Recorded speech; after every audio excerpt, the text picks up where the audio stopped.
रोज एक नई कहानी देखने के लिए चैनल को सब्सक्राइब करें और बेल आइकन दबाना ना भूलें। शाम का वक्त था। कुछ लोग बहुत ही ज्यादा अच्छे तरीके से पार्टी करते हुए लॉन एरिया में बैठे हुए थे, जिसमें से एक लेडी अपने हाथ में मिरर लेकर लिपस्टिक लगा रही थी, तो वहीं दूसरी तरफ एक आदमी अपनी ड्रिंक बनाकर पी रहा था।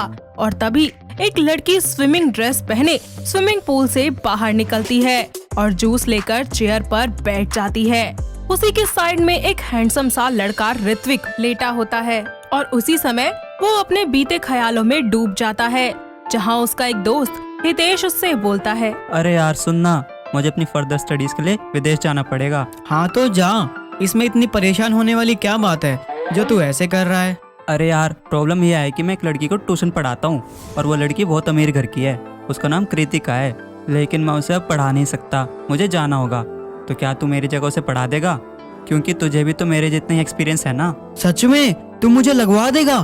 अगर हितेश ने मुझे यहाँ लगवा दिया तो जो मेरे घर पर गरीबी छाई है वो दूर हो जाएगी। अरे हाँ यार, बहुत अच्छे पैसे मिल जाएंगे तुझे ट्यूशन पढ़ाने के। चल ठीक है, मैं पढ़ा दूंगा उस लड़की को, लेकिन तू बता दियो उन्हें मेरे बारे में, फिर तेरी जगह मैं आऊँगा। हाँ हाँ ठीक है, मैं सब बता दूंगा। ऋत्विक हितेश के कहने पर उस अमीर लड़की कृतिका को पढ़ाने अगले दिन अपने दोस्त हितेश के साथ कृतिका के घर पहुंच जाता है और हितेश अपने दोस्त के बारे में सबको बताता है।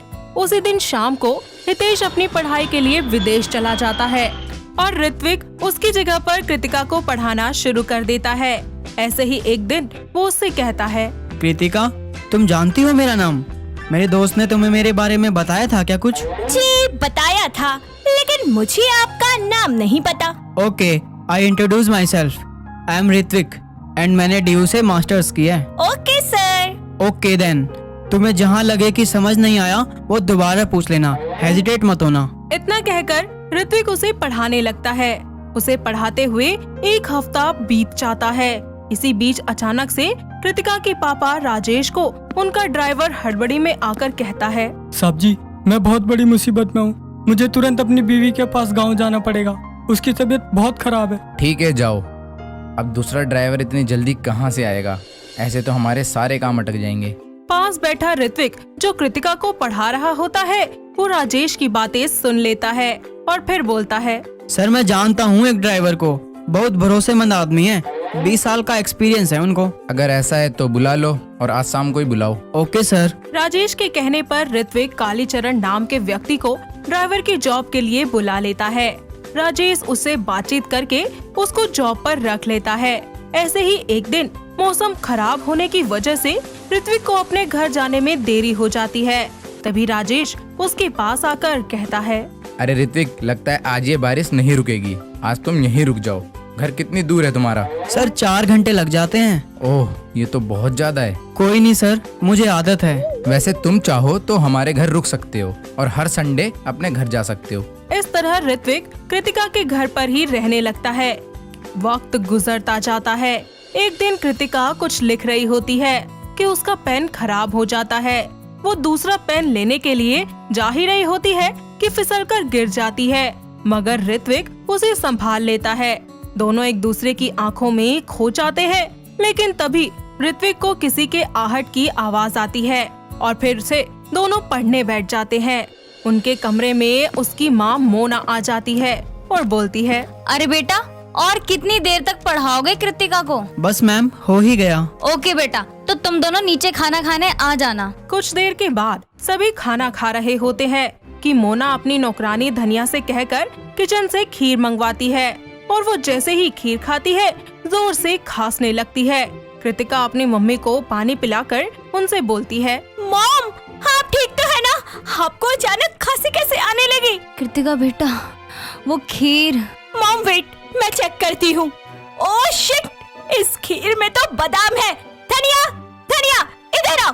तुम्हारी हिम्मत कैसे हुई मेरी मॉम को बादाम वाली खीर खिलाते हुए? तुम्हें नहीं पता कि उन्हें बादाम से एलर्जी है? दीदी, मैंने मेम साहब के खीर में बादाम नहीं डाले, आपको पता है ना, ऐसा मैं कभी भी नहीं कर सकती। मैंने पहले भी तो कितनी बार खीर बनाई है, ऐसी गलती कभी नहीं करी। रहने दो तुम, अरे तुमसे एक काम भी ठीक से नहीं होता। तभी वहाँ राजेश आ जाता है और सारी बातें सुन लेता है, जिसके बाद मोना की बिगड़ती तबीयत देखकर उसका पारा हाई हो जाता है और वो धनिया को उसी वक्त काम से निकाल देता है। धनिया के जाने के बाद मोना को घर का सारा काम करना पड़ता है। ऐसे ही एक शाम कालीचरण उसके पास आकर उससे बोलता है, साहब, अगर आप बुरा ना माने तो कुछ कहना था। हाँ बोलो, क्या बात है? साहब, घर का काम कर करके मालकिन की तबीयत बिगड़ गई है। मेरी नजर में एक औरत है, बहुत ही भरोसेमंद है। आप कहो तो मैं उसे ले आऊं? जरूर, क्यों नहीं, बस तुम्हारी तरह ईमानदार होनी चाहिए। कालीचरण फूलन देवी नाम की एक औरत को घर लाता है और मोना उसे अच्छे से बातें करती है और फिर उसे काम पर रख लेती है। वक्त बीतता जाता है। राजेश ऋत्विक की ही तरह फूलन देवी और कालीचरण को भी अपने परिवार का ही सदस्य समझता है। ऐसे ही वक्त बीतता जाता है और राजेश मोना को अर्जेंटली एक शादी अटेंड करने जाना पड़ता है। उसी वक्त कृतिका की तबीयत थोड़ी खराब होती है, जिसकी वजह से उन्हें अपनी बेटी के लिए एक केयर टेकर की जरूरत होती है। और इस बात को समझते हुए फूलन देवी उनसे कहती है, मेम साहब, मैं एक लड़की को जानती हूँ और वो बिल्कुल बेबी जी की उम्र की है। आप चाहो तो मैं उसको बुला लेती हूँ। ठीक है, बुला लो। मोना की बात सुनकर फूलन देवी उस लड़की को केयर टेकर के लिए बुला लेती है, जिसका नाम सुहाना होता है, और उसे पूछताछ करके दोनों पति पत्नी शादी के लिए निकल जाते हैं। अब सुहाना कृतिका का बहुत ख्याल रखती है। यूं ही वक्त गुजरता जाता है और एक रात राजेश और मोना पार्टी में जाते हैं और घर पर सभी मिलकर अपनी पार्टी करना शुरू कर देते हैं। यहाँ कालीचरण ड्रिंक पी रहा होता है, सुहानी पूल में नहा रही होती है और फूलन देवी मेकअप कर रही होती है। साथ ही ऋत्विक मन ही मन सोचकर मुस्कुरा रहा होता है।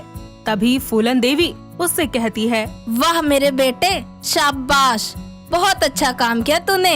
मेरा बेटा है ही इतना समझदार, देखा नहीं कैसे पुराने ड्राइवर को निकलवा कर मुझे यहाँ इतने बड़े घर में ले आया। अरे ये तो कुछ भी नहीं है, मेरे भाई ने तो मौके पे चौका मारकर मेरी क्या एंट्री करवाई है इस घर में केयर टेकर के रूप में। अगर भैया नहीं होते तो आज हम लाखों में ना खेल रहे होते।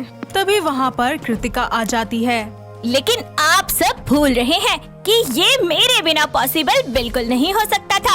आप मेरी वजह से ही आज लाखों में खेल रहे हैं। अपने प्यार के चलते मैंने अपनी ही माँ को बादाम वाली खीर खिला दी, तब हुई थी आपकी एंट्री। हाँ वो तो है, पर मुझे एक बात समझ नहीं आई, तुमने इन सब में हमारा साथ क्यों दिया?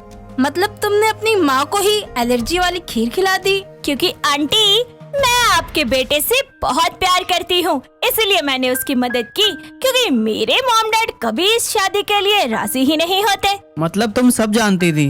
इतने में वहाँ पर राजेश और मोना दोनों आ जाते हैं और उन सभी की सारी बातों को सुन लेते हैं, जिसे सुनकर उनके पैरों तले जमीन खिसक जाती है और राजेश ऋत्विक को एक जोरदार तमाचा मारते हुए कहता है, इतना बड़ा धोखा किया तूने हमारे साथ, शर्म नहीं आई ये करते हुए? जी मैं आपका गुस्सा समझ सकता हूँ। हाँ मैंने गलत जरूर किया है, लेकिन बुरा कुछ नहीं किया।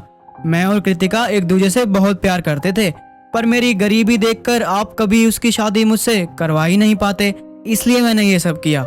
हाँ मैं स्वीकार करता हूँ कि ये सब मेरा परिवार है। वो सब लोग मिलकर राजेश और मोना से माफी मांगते हैं, साथ ही वहाँ से जाने लगते हैं।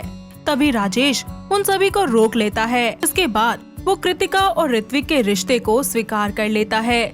साथ ही बड़ी धूमधाम से उन दोनों की शादी भी करवा देता है। शादी के बाद दोनों विदेश शिफ्ट हो जाते हैं और सभी लोग खुशी खुशी अपना जीवन बिताने लगते हैं। दोस्तों, अगर आपको ये कहानी पसंद आई तो इसे लाइक करें, शेयर करें और कमेंट करके बताएं कि कहानी में आपको सबसे अच्छा क्या लगा।